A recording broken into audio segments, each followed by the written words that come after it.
بسم اللہ الرحمن الرحیم۔ صرف 5 منٹ کا مدرسہ قرآن و حدیث کی روشنی میں 3 ذی الحجہ۔ نمبر 1، اسلامی تاریخ۔ امام بخاری رحمۃ اللہ علیہ، آپ کا نام محمد اور والد کا نام اسماعیل، آپ بخارا کے رہنے والے تھے۔ آپ کی پیدائش اسی شہر میں 13 شعبان 194 ہجری میں ہوئی۔ بچپن ہی میں آپ کے والد محترم کا سایہ سر سے اٹھ گیا اور تعلیم و تربیت کے لیے صرف والدہ کا سہارا رہ گیا۔ بچپن میں ان کی بینائی چلی گئی تھی، والدہ کو بہت صدمہ تھا اور بارگاہ الہی میں آہو زاری کرتی تھیں۔ ایک رات حضرت ابراہیم علیہ السلام کو خواب میں دیکھا، وہ فرما رہے تھے کہ تیری دعا قبول ہوئی۔ صبح دیکھا تو بیٹے کی آنکھوں میں روشنی لوٹ آئی تھی۔ آپ بڑے ذہین و فطن تھے، بچپن ہی سے حدیث سننے کا بے انتہا شوق تھا۔ اس کے لیے بہت سارے ممالک کا سفر کیا، کوئی حدیث سنتے تو فوراً یاد کر لیتے۔ چنانچہ خود فرماتے تھے کہ مجھے 1 لاکھ صحیح احادیث اور 2 لاکھ اس کے علاوہ یاد ہیں۔ اسی شوق و جذبے کی بنا پر اللہ تعالیٰ نے آپ کو وہ دن دکھایا کہ لوگ آپ کو امیر المؤمنین فی الحدیث کے لقب سے یاد کرنے لگے۔ آپ نے تقریباً 23 کتابیں لکھی ہیں، جن میں سب سے بلند پایا تصنیف صحیح بخاری ہے۔ آپ نے اس کتاب کو لکھنے میں تقویٰ و طہارت کا بے انتہا اہتمام کیا کہ جب ایک حدیث لکھنے کا ارادہ فرماتے تو پہلے غسل کرتے، 2 رکعات نماز پڑھتے، پھر اس کے بعد ایک حدیث تحریر فرماتے۔ اسی طرح 16 سال کی مدت میں یہ کتاب مکمل ہوئی، جس کو اصح الکتب بعد کتاب اللہ کا درجہ حاصل ہوا، اور یہ احادیث کے ذخیروں میں سب سے زیادہ صحیح ترین کتاب مانی گئی ہے۔ امام بخاری 10 شوال 256 ہجری میں بعد نماز عشاء انتقال فرمایا۔ نمبر 2، اللہ کی قدرت، ہیرا اور کوئلہ۔ اللہ تعالیٰ کی قدرت دیکھیے، اس نے زمین کے اندر بہت سی دھات پیدا کر دی ہیں، ان میں سے پتھر کی شکل میں ہیرا اور کوئلہ بھی نکلتا ہے۔ سائنسدانوں کا کہنا ہے کہ ہیرا اور کوئلہ ایک ہی جنس کی 2 الگ الگ شکلیں ہیں، مگر وہ حقیقت میں کاربن ہیں۔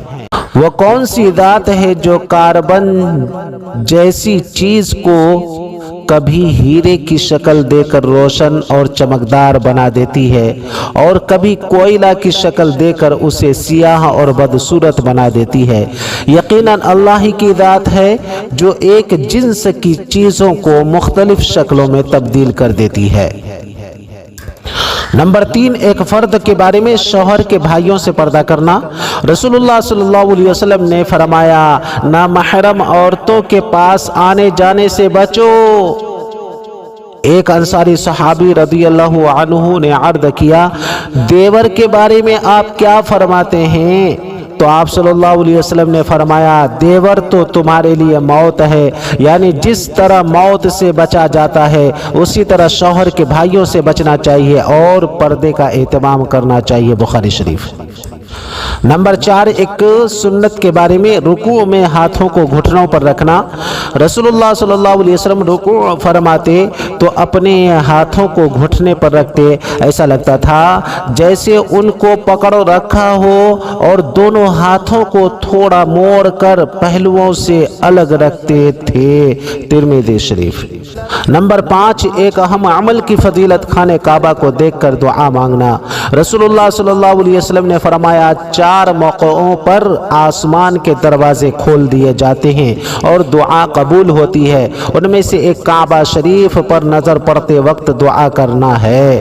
بہقی فی سنن الکبریٰ۔ سب سے پہلے کعبہ پر جہاں سے نظر پڑ جائے ہاتھ اٹھائے، پھر دعا مانگے، کیونکہ یہ دعا کی قبولیت کا خاص وقت ہے۔ نمبر 6، ایک گناہ کے بارے میں زمین ناحق لینے کا عذاب۔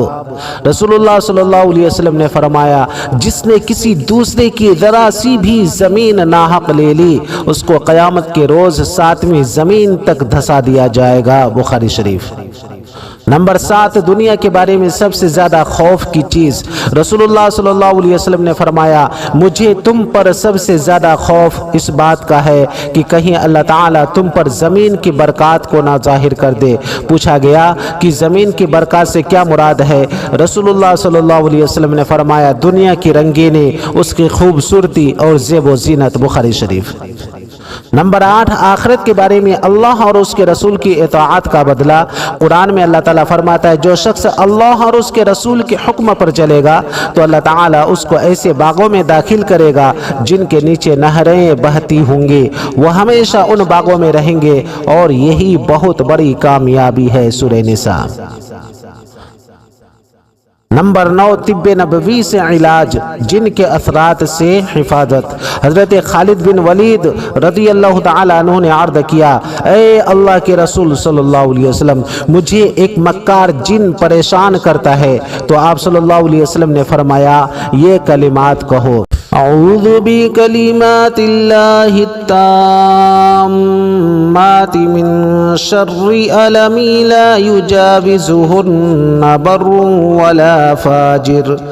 ولا فاجر من شر ما ذرأ في الأرض ومن شر ما يخرج منها ومن شر ما يعرج في السماء وما ينزل منها ومن شر كل طارق إلا طارقا يطرق بخير يا رحمن۔ اعوذ بکلمات اللہ التامات من شر علمی لا یجاوزہن بر ولا فاجر من شر ما ذرأ فی الارض ومن شر ما يخرج منها ومن شر ما يعرج في السماء وما ينزل منها ومن شر كل طارقین الا طارقین یطرق بخیر یا رحمان۔ چنانچہ وہ صحابی کہتے ہیں کہ میں نے یہ عمل کیا تو اللہ تعالیٰ نے میری وہ پریشانی ختم کر دی۔ کنز العمال۔ نمبر 10، قرآن کی نصیحت۔ قرآن میں اللہ تعالیٰ فرماتا ہے ایمان والو اللہ تعالیٰ کی جانب منسوب چیزوں کی بے حرمتی نہ کرو، اور نہ ہی ادب والے مہینہ کی، اور نہ ان قربانیوں کی جن کے گلے میں قلادہ یعنی قربانی کی علامت کے پٹے پڑے ہوں، اور ان لوگوں کی بھی بے ادبی نہ کرنا جو اللہ کا فضل اور اس کی رضا مندی طلب کرنے بیت اللہ جا رہے ہوں۔ سورہ مائدہ۔